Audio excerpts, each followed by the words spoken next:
जातिगण जनगणना से पहले इनको आर्थिक जनगणना करनी चाहिए इकोनॉमिकल लेवल पे, ठीक है ना। मैडम ने बड़ी अच्छी बात कही, महिला और पुरुष को दो भाग में कर दिया, वैसे ही अमीर और गरीब का होना चाहिए। वो होगा, वो तो होता है। सर क्या कर रहे हैं ये सारे डेटा, ये सरकार जिसकी भी सरकार हो, चाहे कांग्रेस की हो या बीजेपी की हो, वो अपने हिसाब से डेटा को मैनिपुलेट करके व्यवस्था में बने रहने का काम करते हैं। व्यवस्था में कैसे हम बने रहें। और अब एक मिनट, हाँ बोलिए। और रही बात गांव की लड़की या शहर की लड़की, कहीं शहर की लड़कियों से कहीं ज्यादा गांव की लड़कियां डेटा में यूज कर रही हैं पैसा, मोबाइल डेटा में, और बड़ी तेजी से रील्स बना रहे हैं, बड़ी तेजी से रील्स बना रहे हैं। ये शहर गांव में अब फर्क नहीं है, फर्क सिर्फ है अमीरी गरीबी में, फर्क सिर्फ है शिक्षा के स्तर में, फर्क सिर्फ है स्वास्थ्य की गुणवत्ता में, यही फर्क है।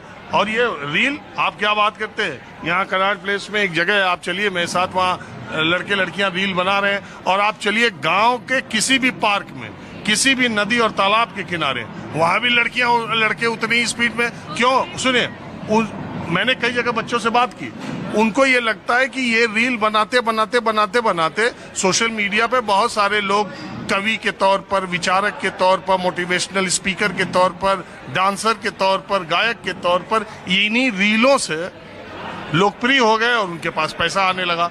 उन बच्चों को भी लगता है this is the easiest way, सबसे आसान तरीका, डालते रहो, किसी दिन हाईलाइट हो जाएंगे तो हम भी एक हस्ती हो जाएंगे, हम भी एक शख्सियत हो जाएंगे। बहरहाल इससे अलग हटते हैं, मैं आपसे एक पॉइंट आपने उठाया तो इसलिए मैं बता दूं तो एक और जातिगत जनगणना जो बिहार का और तेलंगाना का मॉडल में अंतर है वो ये कि तेलंगाना का जो मॉडल है उसमें आर्थिक, जाति, जो आपने कहा आर्थिक, जाति और सामाजिक सारा समावेशी उससे रिकॉर्ड आया।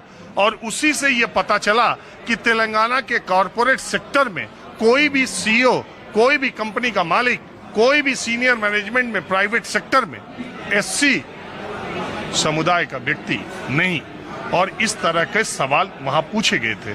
बिहार में सवाल पूछते वक्त आपने जवाब दिया तो ठीक, नहीं दिया तो कोई बात नहीं। लेकिन तेलंगाना में सरकार की तरफ से सरकारी मुलाजिमों ने पूरी कोशिश की कि सवाल का जवाब लिया जाए और उसके जरिए से ये तथ्य भी जो आर्थिक तौर पर आपने बात कही, आर्थिक, सामाजिक और जातीय, ये आंकड़े भी इस तरीके से सामने आए जिसमें पता चला कि प्राइवेट सेक्टर में लोग हैं कि नहीं है, और हैं तो किस लेवल पर है। तो ये तरीका भी आया। और दूसरा, और आप जो कह रहे हैं, और तो आपका मेन प्रश्न है जातीय जनगणना, जातीय जनगणना करवा क्यों रहे हैं, जरूरी क्यों हो गई है? क्या दोबारा से मोदी जी इसी व्यवस्था में बने रहना चाहते हैं? हर चीजें ये अपने तरीके से ही थोप क्यों रहे हैं? थोपना इसलिए क्योंकि बहुत बड़ा मैनेजमेंट मोदी जी का चल रहा है और वो धीरे धीरे करके अपने एक एक प्रोजेक्ट में अच्छा डायरेक्शन कर रहे हैं और सक्सेस भी पा रहे हैं। उसी का एक ये रूप है जातीय जनगणना। जातीय जनगणना की जरूरत पड़ क्यों रही है? अब क्या चाहते हो? कहाँ कहाँ जो है आप मोनोपोली थोपना चाहते हो? क्यों थोपना चाहते हो? आपको इसमें क्या मोनोपोली दिख रही? मोनोपोली ही दिख रही। पूरा विपक्ष 4 साल से जाति जनगणना, और अब उन्होंने करा दिया। ये तो राजनीतिक स्टंट है। जब जो सत्ता में होगा वो उसी आधार का भी विरोध कर रहे थे और आधार के फिर सपोर्ट में आ गए। ये तो शिक्षा बहुत जरूरी है जिससे कि वोटर ये समझ पाए कि कांग्रेस क्या हित में सोच रही है या भाजपा क्या हित में सोच रही है। तो दोनों का ही जो राज में बने रहना ही उद्देश्य है, कैसे बना रह जाए। और जब तक सिटीजन्स एजुकेटेड नहीं होंगे, प्रॉपर एजुकेटेड, उनके हक की बात क्या है, उनके राइट्स क्या हैं? क्या मोदी जी जो ये 5 किलो का थैला पकड़ा रहे हैं, पैकेट पकड़ा रहे हैं, इससे ये गरीबी दूर कर लेंगे? ये तो और फैला रहे हैं, ये कैटेगराइज करके बढ़ा देंगे, अमीरी गरीबी के अंतर को बढ़ा देंगे। अच्छा तुम बताओ बेटा, तुम यंग हो, तुम क्या सोचती हो ये सबको? आओ इधर, थोड़ा चेयर आगे ले आओ।